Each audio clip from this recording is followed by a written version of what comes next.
Hello? 6 Hello? months already. Hello? Damn. Hello, can you hear me? Hello? Yeah. All right, cool. So, welcome everybody. Today we have lead hero designer Alec Dawson, who had joined us last month to kind of talk about some of the changes during that, and we now have Alec back again to talk about the new changes today, which have looks like nerfs. Yeah, there are definitely a few nerfs in here. You know, we talked about the Roadhog one before, Mhm. and then some other minor ones as we head into season 3. Awesome. Okay, Yeah. so one of the biggest discussions we've seen a lot of the time has been like one shots, right?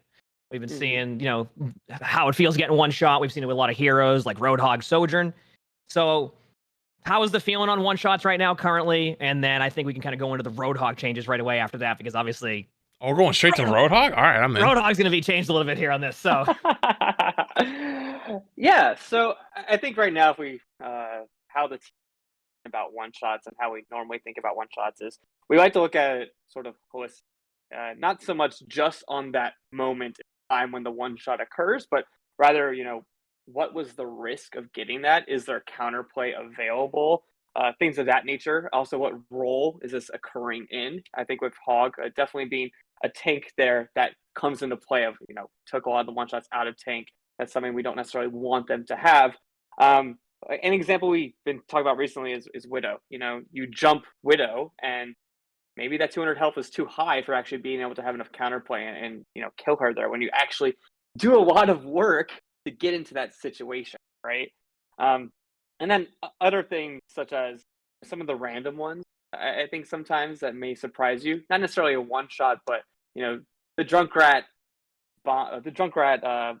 projectiles that roll across the floor, something that may hit you, or the Hanzo from afar. Those are some of the things we're still considering and thinking about as well. But I think there's sometimes a very strong focus on just that moment alone when there's a lot of skill expression required to actually achieve some of these one shots, whether it be the aim itself, but on the other side, Overwatch is a game about movement, and there's a lot of movement there as well. If you're clipping a Lucio from that far away, there is a moment of skill there too. So I like to think about the problem or the issue holistically. Think about counterplay. I think so. You may see some changes in the future to maybe change up what that relationship looks like.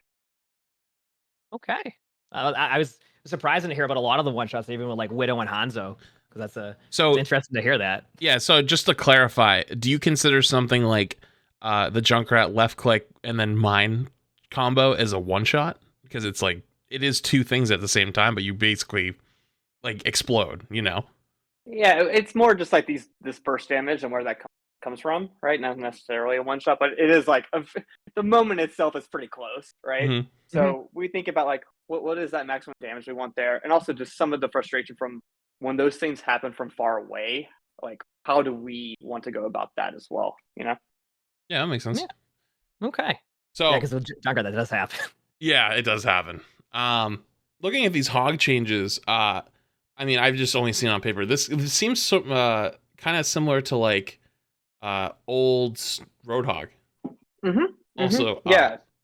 Sorry, hang on. It's someone. A timer went off. Bad timing. Anyways, you can continue. No, you want to list out the changes? Absolutely. Screen. Yeah, we have the changes here. So we'll start with Roadhog. There's some changes here also to Erisa, Sojourn, and Kiriko, which we'll get into. Roadhog, chain hook. The impact damage has been reduced from 30 to 5, and the enemy final position distance from Roadhog after being pulled increased from 3 to 4 meters. So I'll kind of let you go talk about the change of that. I imagine a lot of that changes to make it so it's more like the hook pulls you in, but doesn't guarantee a one shot, and your team can follow up.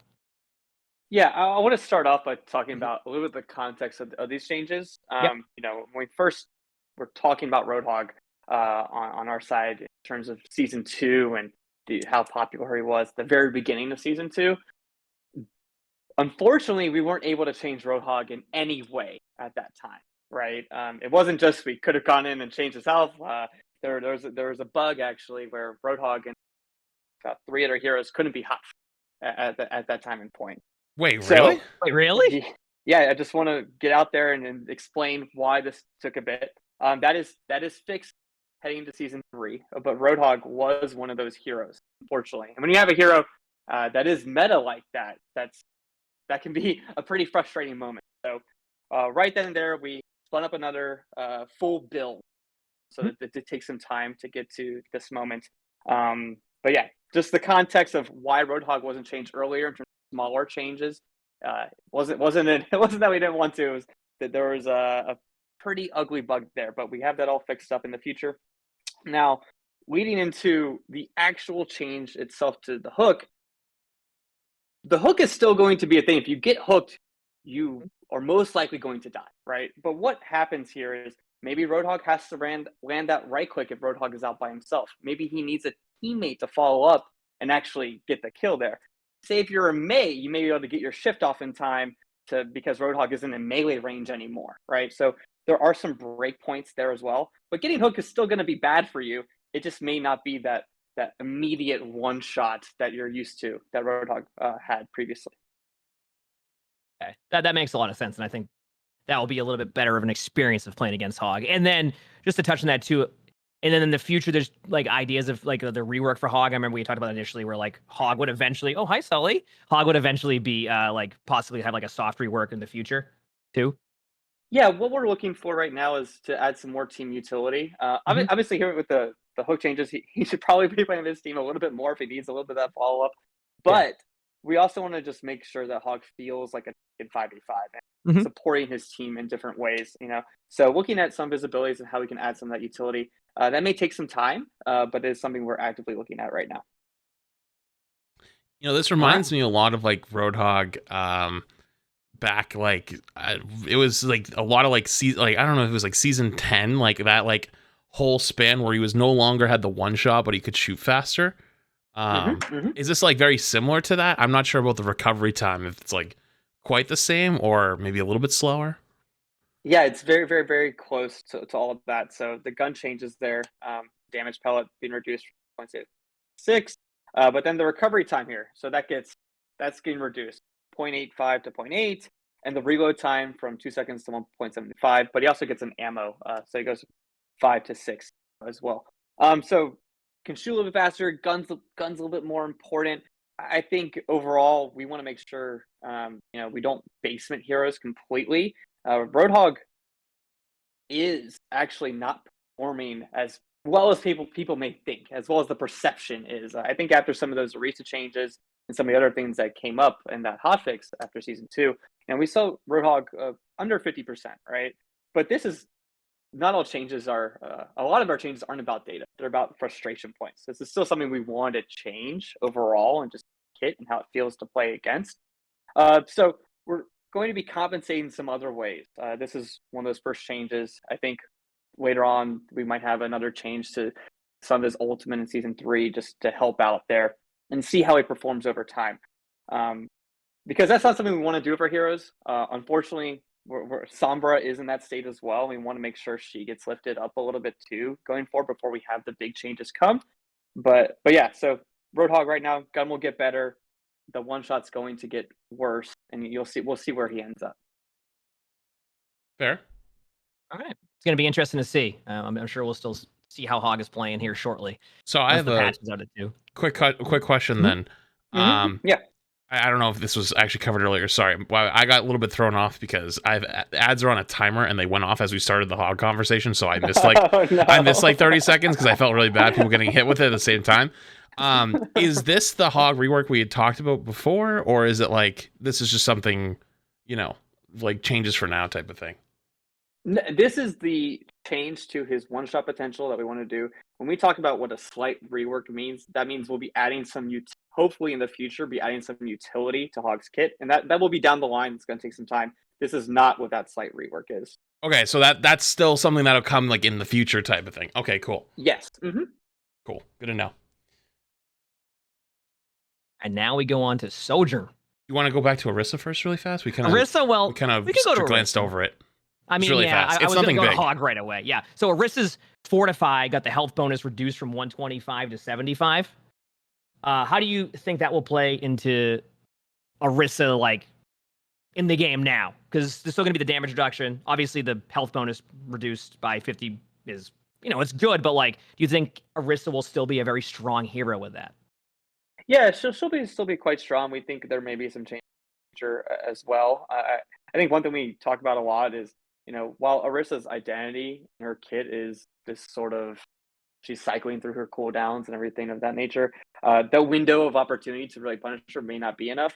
But with the fortified change here, what we're really trying to hit on is sometimes she just walks into your back line and has, no care for how much damage she may be taking. So hopefully in some of those moments, whether that she kind of just walks through there, or when she's popping her ult, she's a bit more vulnerable and needs to be more cautious about what those situations are. Okay, we'll have to see. We'll have to see how that goes too with Erisa, especially because I think she's still going to be pretty strong, but I agree. I'm willing to see it out. Yep. All right. I think it should be still be pretty good. Sojourn time. Yeah, I think it's Sojourn time. All right, so I'll read off the patch notes here, and then kind of go into the deep discussion about this change, and kind of go from there. So Railgun, which Railgun has obviously been one of the biggest issues with Sojourn. We see it a lot. We see a lot of. It's just been a big problem, right? So energy gain is no longer based on damage done by primary fire. Each primary fire hit against an enemy player now grants 5 energy. And the primary fire damage per projectile reduced from 10 to 9. So these changes mean, and I'll let go of that one because of course. So we'll start with the energy gain there. So this is sort of to simplify a little bit, but really smooth it out in terms of how quickly is she building her energy. Obviously, with damage boost and Discord Orb, those won't be affecting that anymore. Also, headshots. If you are like top end Sojourn player, a lot of times you're getting energy from headshots. So how quickly she's building that charge is going to change. There is an incidental effect of this where if you're hitting an armor target, it will give you 5. So sometimes that is going to be a bit more in those moments. But we think this is like a simplification of how she's getting energy. It makes it a lot easier to understand and takes away some of the synergy she has, say, with Mercy, with Zen, and other situations. Okay. And just so I can, just from the numbers, is it like usually 10 damage to a headshot and then like 13 if damage boosted or something like that? So this means it's only going to be 5 regardless of the situation in comparison to like what it was before at like 10 if you like hit the shot initially, like, like a headshot.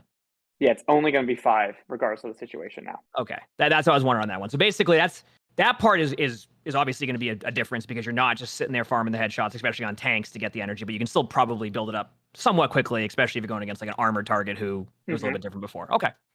And then just, the primary fire damage going down from 10 to 9, what we're really going for there is obviously that can be quite strong, but it also whittles away your target because you're not always doing this where you're building up full charge and you get the one shot. Like that's obviously something that people like to focus on because it is a frustrating moment. And it is something that can happen. But a lot of times, as Sojourn's right in you, she's using her left click. She gets it just enough charge, uses the right click where you're at that state. So you won't, reducing the damage here is going to allow you to have a little bit more health in those moments as well. Okay.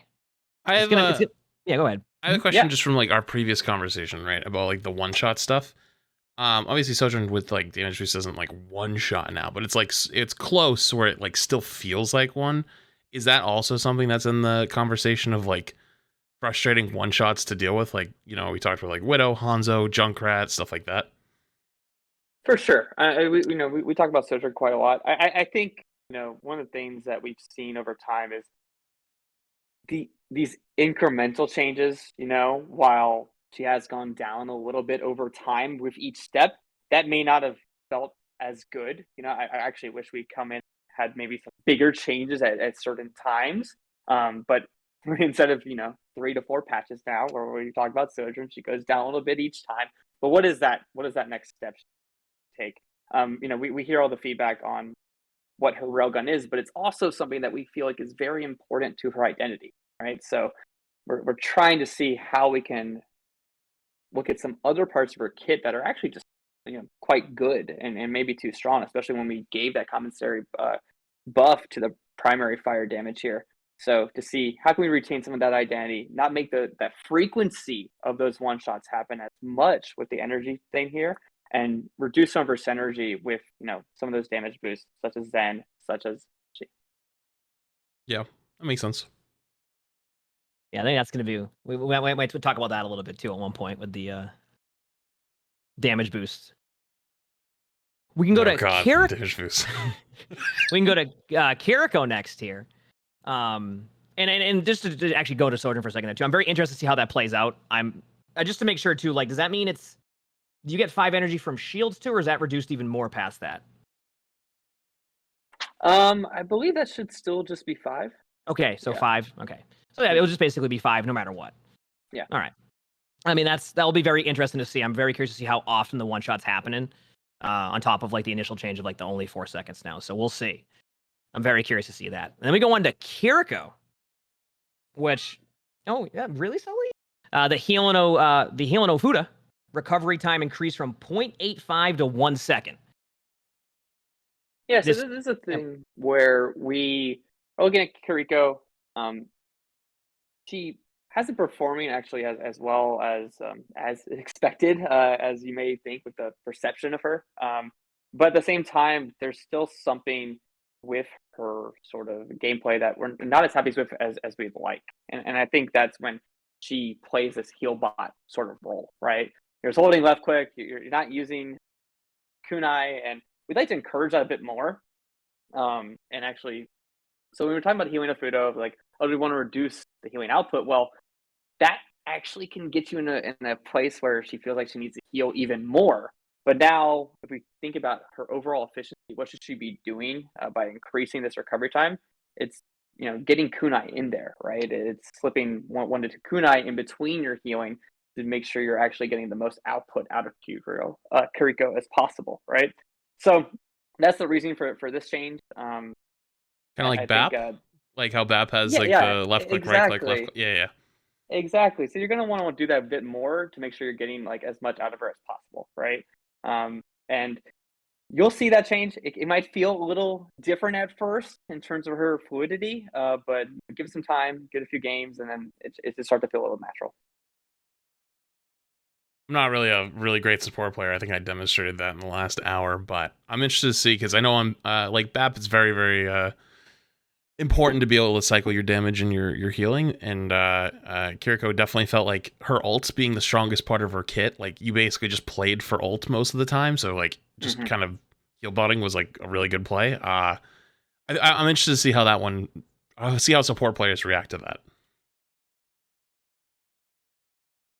Overall, with Kiriko too, and I'm curious in this, is there still like, are you still kind of looking at Zuzu as like a possibility of like adjusting stuff around that or changing stuff, or is there anything with that going with Kiriko? You're gonna kind of see how this goes first and then kind of go from there. Yeah, we're gonna see how this goes first. I think it's important. We've talked about this a few times where we believe it's really important to have strong utility within our support cast. And Zuzu, we hear the frustrations, but at the same time, it is very important for our heroes to do things that are different, to do things that are drawn at times, and it's like, what does that relationship look like? It's not always, some game there. So Zuzu something that we still think is for doing exactly what we want it to do. And the rest of Kiriko is sort of, we look at the heal bot situation. I think that's where we want to show up first and then see how she's performing, where she ends up in the meta. Okay, cool. That makes a lot of sense, and it will be very interesting to see how the heal bot change goes in that. I still imagine you still might see some of that play style, but I'm definitely very curious to see how it plays out too.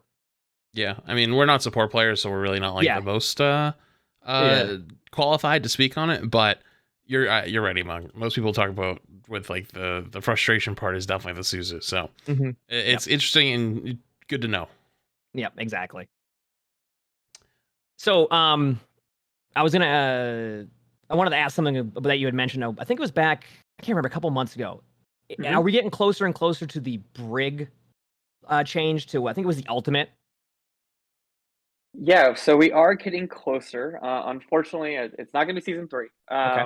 It is something that actually takes a lot of VFX work and a lot of art, and change the way that we wanted to change it in particular. So looking good for season 4 right now. That's where we're headed with that. But it's one of those things where we also want to make sure we're communicating as early as possible and talking about the things, the things that we're thinking about in the team, such as like, hey, we're working on summer right now. But I think sometimes when we talk about those things really early, we can get in situations like, hey, it's supposed to be done next season. Well, it's like, these things do take some time, especially when they have art considerations, especially when we're doing new abilities that take more than just data changes, right? So looking good. Hopefully for season 4, we'll see that big change. I was just wondering on that one. Yeah, I remember the Brig stuff. The Brig stuff was I actually I'm in the camp that I actually think Brig is low key strong, but like just outshined by other supports right now, and like a meta will develop at some point where Brig actually is going to be insane, but we're just not there yet. She does look pretty good. Yeah. Is there any other things that are like really like kind of on the forefront of the team's mind? I mean, to be honest, like because everyone's already in a frenzy. For a while, people were talking about like Mercy damage boosts with Sojourn and stuff like that. Does stuff like that ever come up with you guys? Yeah, it definitely comes up. We definitely talk about. We see issues or at least conversations that are popping up within the community. We talk about them internally all the time. We knew going into Overwatch 2 that the Guardian Angel changes were going to be actually a power boost in some way. But at the same time, we like to think about those things holistically, where it's not just, hey, people are talking about Blue Beam, let's just talk about Blue Beam. What's going on there? Do players feel like they can challenge Mercy efficiently? Are they able to actually kill Mercy? Like all these other sort of things. Does Mercy's healing actually have enough interesting layers? So we talk about everything about the hero, not just necessarily that single frustration. And sometimes the right change is, yes, that frustration point is the thing that needs to get changed. Sometimes it's actually there's not enough risk bait, right? Or there's not enough counterplay from the other side. So we want to make sure we look at all angles of a hero and how they're playing and how it feels to play against. That's fair. So what were you gonna say, Flats? No, I was gonna ask about season 3 stuff, but you go ahead. That's exactly what I was gonna go with. I was gonna say because we have season 3 in what, like exactly 2 weeks, right? Yeah. Are there any like fun changes or like teases you can talk about going into season 3, whether it's balance or things that are going to be added or anything like that? Yeah, there's a few things that we've been looking at sort of broadly within the game. I think one of those changes, and this doesn't affect role queue in particular, but tanks outside of role, right? Hey, you're playing arcade mode or you're playing open queue. What is that experience like? We wanted to give it a little time to see how that was actually affecting those things, but we're going to be lowering tank health overall in those modes. So in role queue, tanks still have that bonus health, but outside of it, they won't, right? So we'll see how that affects open queue, see how that affects some of the arcade modes, where Roadhog can be quite a menace. I think at times you're like, we're playing deathmatch and someone's the Roadhog. I think people tend to get a little upset about that for sure. So that's one of those changes. But then also broadly looking at ultimates and frequency of them, we're taking a look earlier of, hey, which heroes are actually casting their ult too much, or which heroes are casting their ult too little. So we got back a good data set there. We're able to take a look at that. So it's gonna be across the board, a lot of small changes to that, and then a minor change to the ultimate charge retainment. When you swap heroes, right? How much do you get? So there's going to be a minor change there as well. Wait, can I follow up on that then? Yeah, of course. So you mean like the global 30%, swap for all heroes? If you change heroes and you're above 30%, you get to keep it. Yeah.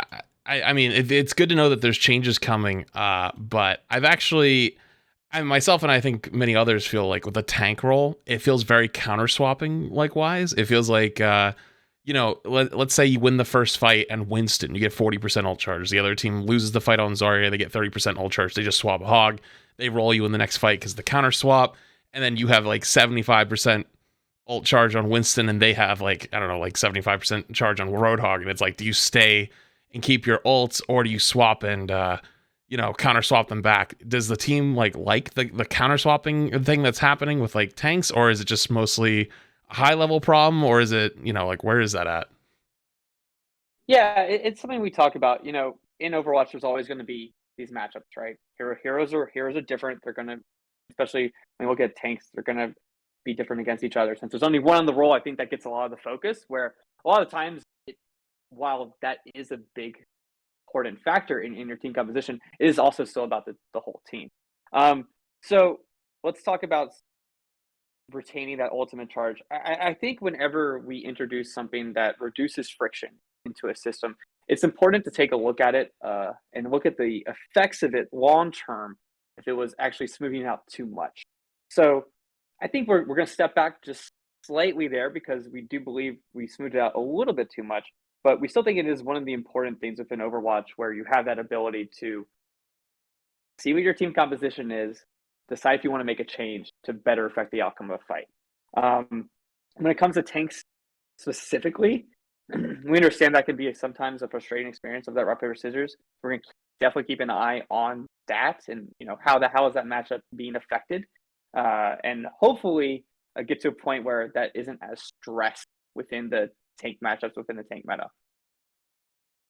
That would be good. That is definitely a pain point for me. I know, Emongg, I think you actually kind of differ from me on that. You actually don't mind the whole counter swapping thing, but I personally do not like that I can walk out on spawn on a good pick, then they just swap to whatever counters me, and then I'm basically just playing rock, paper, scissors the rest of the game, I'm just terrible with Winston ult, so if I'm at 75%, I'm switching anyway. I know that's feeding ult charge to the other team. That's 30% ult charge to the other team regardless if I'm on Winston, so I just switch off anyway. I'm at that point if they go hog. It's definitely very easy to get tunneled into the ultimate. I know when it's up at that level, it can be hard to switch off, but sometimes that might be the right play.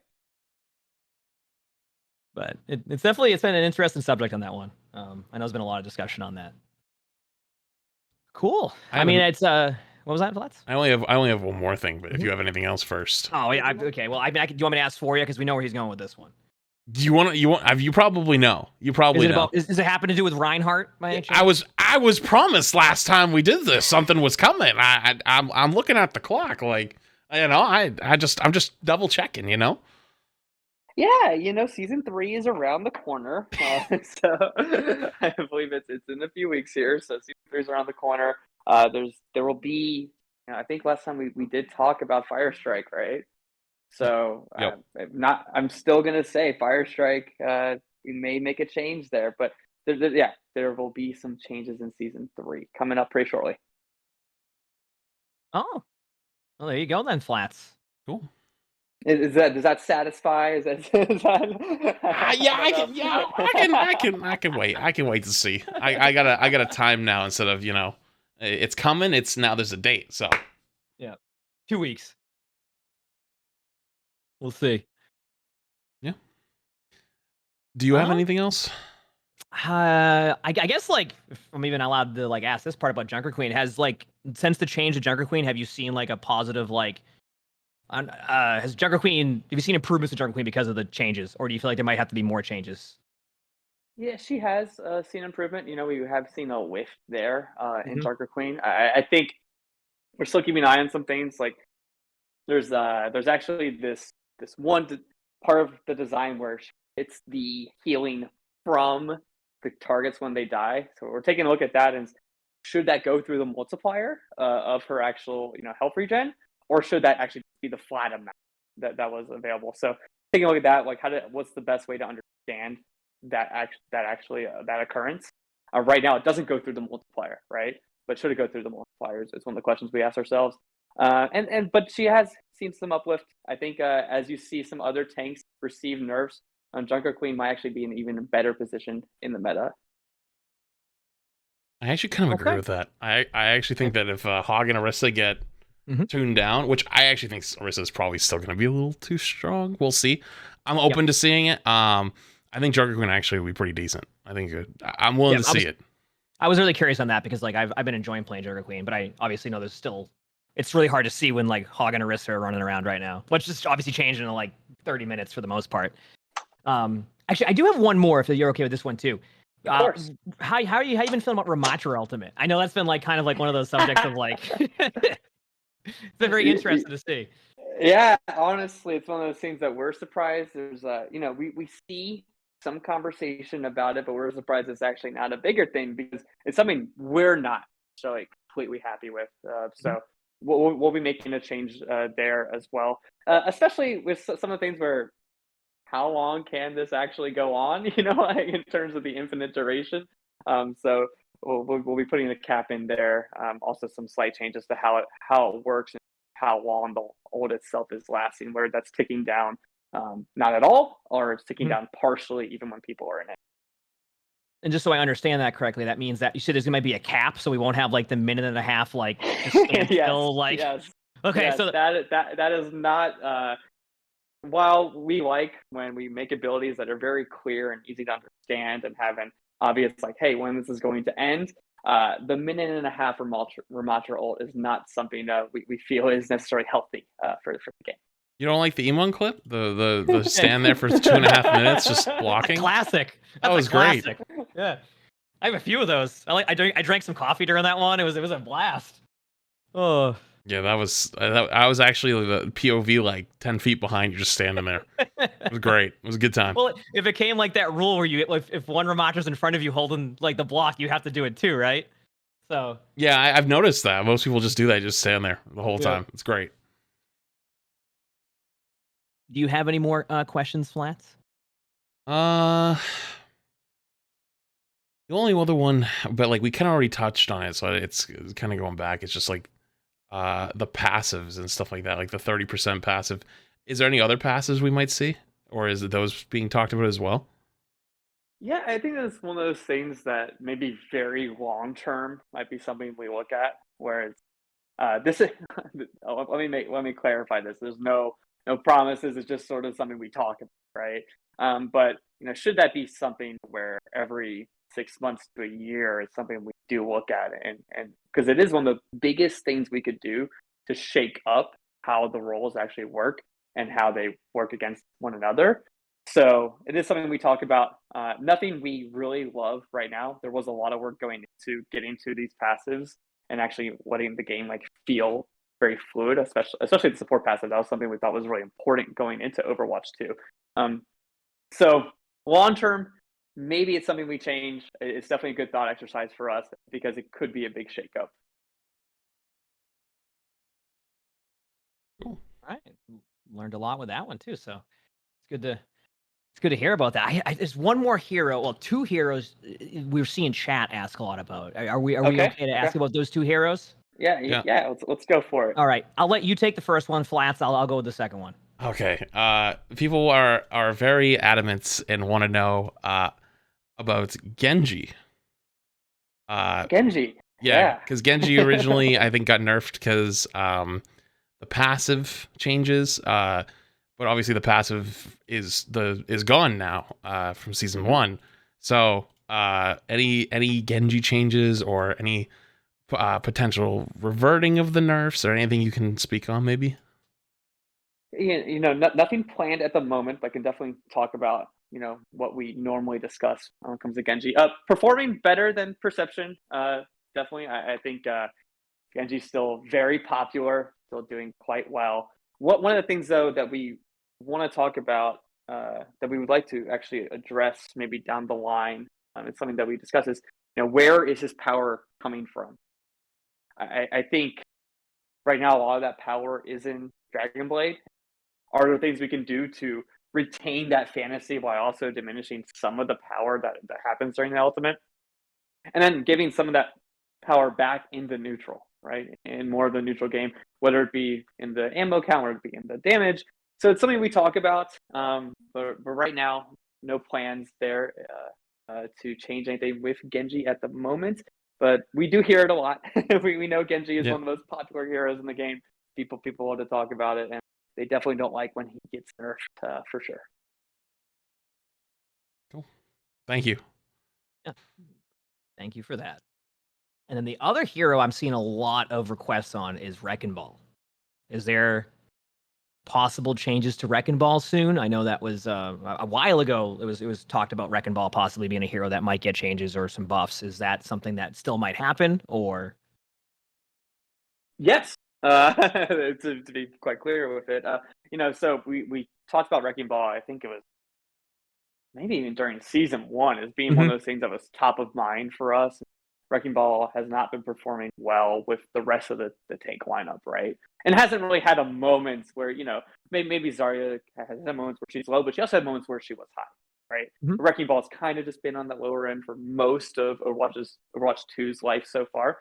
Wrecking Ball's a really hard hero to change because when we talk about supports and survivability in the game, Wrecking Ball is one of those things where if Wrecking Ball is the absolute, premium pick, that can be very frustrating. We just get back into a situation where like, oh, now lives very, very difficult, right? Again. So we have to be careful what we're buffing. So when we look at it, well, if you buff the damage, that can be pretty bad.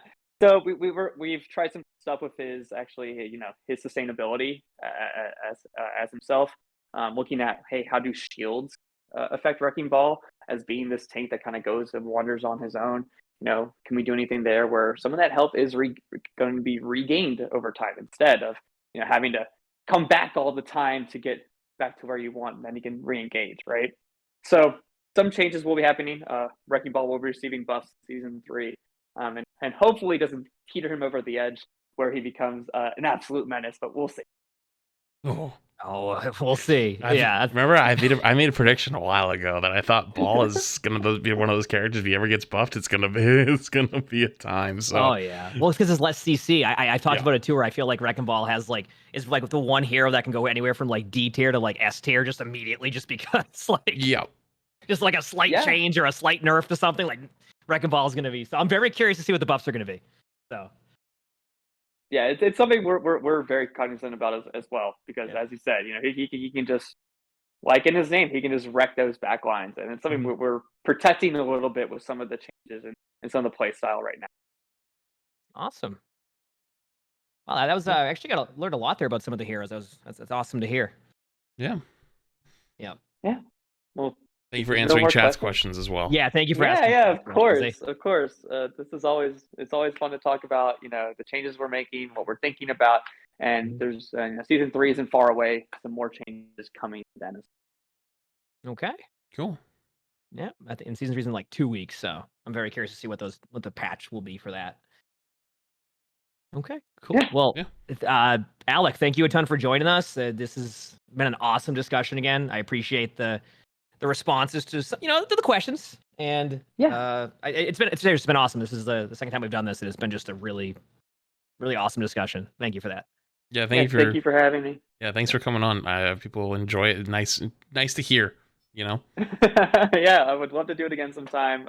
Take care. Talk to y'all soon. Awesome. Alrighty, Have a see good you rest of later. your day. All right. See you. Bye. Yep. Bye. I'll invite you in game if you want to just. Yeah, I'll be there in a second. Alrighty. Okay. A lot of things to break down there. I have a lot of personal thoughts around this as well. I think the Hog change is great. I think Hog's just dead. I don't think Erisa's enough. And then this one I think is the one that got people talking the most. With the Sojourn changes. I mean, you heard what they said. You heard them. They're trying to keep that part of her kit, like the part that makes her unique. I just don't know, man. I think the headshot's gotta go. I it's tough. It's tough because like this is still not gonna get rid of the one shot. It's just gonna make it happen less frequently, I think. But at the same time, this is low key a buff versus tanks, right? Because versus armor or fortify, you got less charge. Because it was based off of damage. So, but now you'll get technically more off of tanks. But overall, it should be less of them.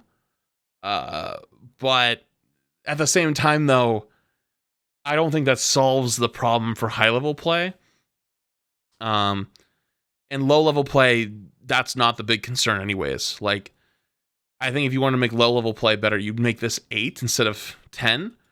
Give her more ammo so you can basically like spray it like an Erisa gun. So if you don't have a whole lot of mechanical skill, you can get more damage out over time. and then make it so her railgun either has more uptime but no headshots, so it's like body shots only, and so it's like more consistent, more damage without one-shotting people, you know? So it's a change for both lower elo and higher elo, so you're not getting one shot, and lower elo can do more damage. That's at least what I would do. So I don't think this is going to be a big change. I think this is going to be a big change to how often she has it, but I think people are still gonna rage. This one's interesting. I want to hear like what some of like the better support players have to say about this one, because it's a nerf, but it also is trying to encourage you to do more damage, which is nice. So it's like nerfing you, but also trying to make it so that you use your kit more often.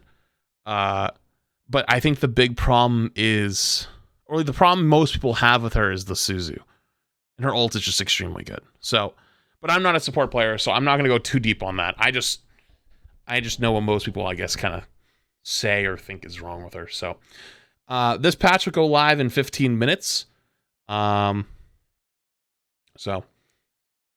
yeah. I mean, listen though, I do want to say one thing really, really fast while I have you chat. Okay. I think that whether or not you like the changes or disagree with the changes, or you think there should be more or less, because I'm kind of with you. I think that I'm open. I think the hog one's good. I think the hog one was good. I think something like this might need a little bit more, but I'm open to it. Like season 3's in 2 weeks, right? Like if season 3 makes a lot of big changes and this shifts the meta just enough for like the last of season 2, I think it's not that bad. I think it'll be okay. But that would rely on season 3 having the big changes, right? Is that possible? I don't know. But like regardless, putting your opinions aside completely, the one thing I want to be careful of is whether you agree or disagree with the patch. You should try to be very careful about scaring this shit away, because in Overwatch 1 we never had communication, we never had anything. Now that we're in Overwatch 2, there's a lot more of a push and an attempt to communicate with the community and to listen to feedback and whatnot. This is only the second time we've done this. It's a little bit spooky doing it, because I want to keep doing this, and I want it to be not only discussion with me and the community, or sorry, me and the dev team, but also have the community as like a bridge. And I wanted to ask the Genji question. I don't know if you guys saw me type midway through that. You know, I was trying to like, hey, like, you know, like I wanna also have this be like a 3-part thing and like talk as like a community and like have a discussion, because that's the point. But it's our second time ever doing this, and we don't want to like, it's a hard line to walk, because you don't want to like scare, like you don't want anyone to feel bad. You don't want anybody to feel like they're being talked down to or harassed or anything like that, because that's how you lose good like this. That's how you lose that communication. And so whether you agree or disagree with the actual changes, when you have a discussion with somebody, you have it so that it's respectful. You listen to their takes, you can give your takes back, and you try to learn and come to an understanding through that. If you just sit there and baby rage, you lose that opportunity. And I'm going to try to make sure that we don't lose that opportunity. So for those of you that were here and you were spamming, nothing wrong with that. I understand you were passionate, you wanted to hear some stuff, and we got to hear some of the things that they wanted to say. But I want to say for the future, though, that I hope that these happen more and they keep happening, because I had a good time. Hopefully Alec had a good time. Hopefully they felt like it was a nice, respectful conversation. But whether or not you agree or disagree with the changes, remember that at the end of the day, these are also people, and we all want the better game. We all want good here. We're all on the same team. We just have different outlooks on stuff, you know? So just remember that when you decide, you know, to look back at it or look at the changes, you can disagree respectfully. Nothing wrong with that. Absolutely nothing wrong with that. And I encourage you to. I encourage you to respectfully disagree if you disagree. But I just want you to be careful, you know, on fueling the flames for it and being like, oh, like, sucks, the shit's dog, bad patch, L. You can say, I don't think this is going to be enough. Like, I don't think this is good enough. Like, I think there should be X change, Y change. You know, those types of things are helpful. And for the next time, I can try to ask those questions, you know? Anyways, though, I hope you did enjoy it. Most people that probably rage spamming already left, but either way. I hope you did enjoy it. I hope we get more of these. I hope that we will be able to continue these types of things into the future, because it's nice to hear their insight on things. Like, for example, the HOG change. Like, looking at this is the old HOG, right? This is old HOG. That was the HOG when they removed the one shot. To me, when I read this, I immediately thought this is the rework. This is the HOG rework. But as they just clarified, it's not the HOG rework. Like, there's going to be more HOG stuff coming in the future. This is just a change until then. That was what was said. Without the clarification of sitting down and having that conversation, that might be something that gets missed. Clarification from the stream. Sojourn still only gets one energy change off of barriers. Mind went to shield health since we were talking about armor. So, shields still only give you one. So it's not 5 per shield shot. So, if that was something like you jump to immediately, sometimes I just might have just forgot to bring it up. Human. Forgot to bring it up. So, as a small thing, yes, against shielded, it will still only be 1 damage, which is actually huge. So it's, again, working towards having the railgun less often, you know?